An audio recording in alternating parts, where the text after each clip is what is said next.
right on top of me, but I can't see him. What's he doing? He's just standing there, menacingly!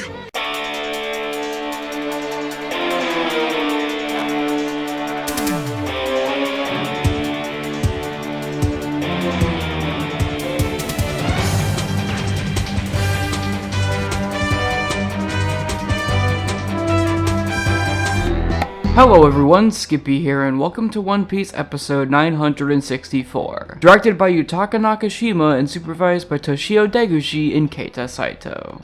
While of course the preview doesn't show much, I'm pretty excited to see what director Yutaka Nakashima can do with Oden's first big set of adventures with Whitebeard, with his simple yet effective and vibrant directing style. Of course, Toshio Deguchi's more boxy and quickly produced artwork may look like it'll end up being all over the place in the grand scheme of things, but when previous Deguchi episodes with another supervisor haven't been all that massively offensive since he's been able to confine himself to one half, it shouldn't be too much of a worry as to just how polished his artwork will be, and it will probably not distract from the end product. After last week ended up still being able to massively expand on the manga in big ways despite covering a much smaller amount of content, and outright made me prefer the anime's interpretation of the events over it, will episode 964 manage to succeed in doing that once again? Time to set sail and find out.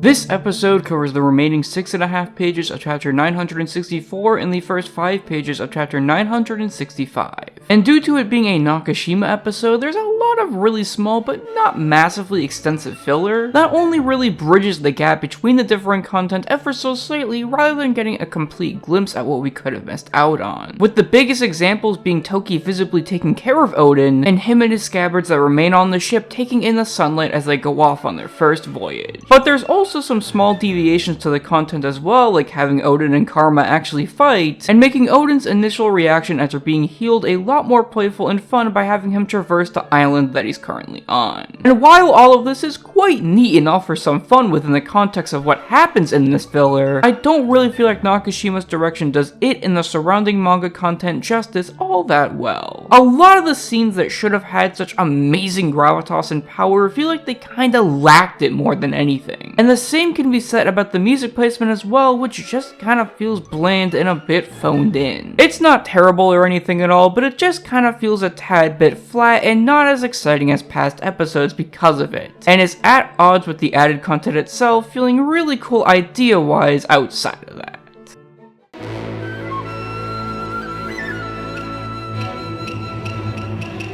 While it too sort of falls into the camp of feeling a little flat and bland at points for the content it covers, there's still an air of vibrance and a good amount of Nakashima's storyboard that I expect from a lot of his. Whether it be just a pretty well done and creative composition or some atmospheric shots on Whitebeard's ship in the sunset, that both really help try to give the episode that much needed gravitas that it's missing. Throw in a couple of neat character rotations with Oden's fitting like a glove as a transition from one locale to the next, and Nakashima's storyboard itself may not be his best ever, but there's certainly some stuff to chew on here and there that exudes his simple but effective vibrance that he's known really well for. And with corrections from both of our two supervisors looking pretty well polished, with Deguchi's not being as offensive as I expected and Saito's being as on model but still unique as ever, 964 is a fairly meh episode with some things to like. I certainly had my expectations set accordingly with this episode, so I'm not extremely disappointed by it, and it still did expand on the manga even if it didn't do so extensively. But I won't lie and say that there was a special feeling present like there has been in the rest of the flashbacks so far, and it unfortunately made it feel rather meh and weak for me outside of its few shining moments. But that looks like it'll be quickly remedied by next week's episode 965, which looks so incredibly solid. Director Kenichi Takeshita looks to be bringing along a real sense of atmosphere and three-dimensionalism when it comes to his direction and storyboard, which will not only complement Kazuya Hisada's extremely solid looking corrections that could just be his best output in this arc to date, but also the animation that will for sure pepper this episode with what it truly deserves for such a monstrous encounter between pirate crews. And I'm extremely glad that most of what's included in the preview is cut short, so there can still be some surprises left for what should be a legendary episode. Anyways guys, that's it for now. I'm Skippy, and finally anime Whitebeard cringe is now here.